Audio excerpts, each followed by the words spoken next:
বন্ধুরা, আজকের গল্পের আসরে তোমাদের জন্য নিয়ে এসেছি গোপালের শিরপীড়া। একদিন গোপাল ভাঁড় মহারাজের দরবারে গিয়ে মুখ শুকনো করে বসে থাকলো। মহারাজ গোপালকে শুকনো মুখে বসে থাকতে দেখে এর কারণ জানতে চাইলেন। তখন গোপাল জানালো যে সে কদিন ধরে শিরপীড়াতে কষ্ট পাচ্ছে। এর উত্তরে মহারাজ জানালেন যে তার কাছে ভালো শিরপীড়ার তেল আছে। এই কথা বলে মহারাজ বাড়ির ভেতরে চলে গেলেন এবং গরুর চোনা অর্থাৎ প্রস্রাব একটি শিশিতে ভরে এনে গোপালের হাতে দিলেন। গোপাল বাড়ি গিয়ে মালিশ করতে গিয়ে ব্যাপারটা বুঝলো। তারপর থেকেই গোপালের প্রতিশোধ নেওয়ার জন্য মনে মনে প্রতিজ্ঞা করে থাকলো।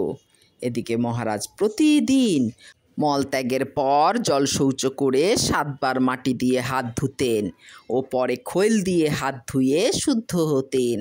গোপাল খৈলের পরিবর্তে গোবর শুকনো করে খৈলের পাত্রে রেখে দিয়ে চুপ করে পাশে দাঁড়িয়ে থাকলো।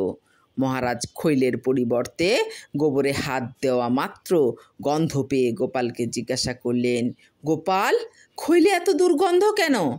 তার উত্তরে গোপাল বলল, মহারাজ, আপনার শিরপীড়ার তেল যে ঘানির, এটাও সেই ঘানির।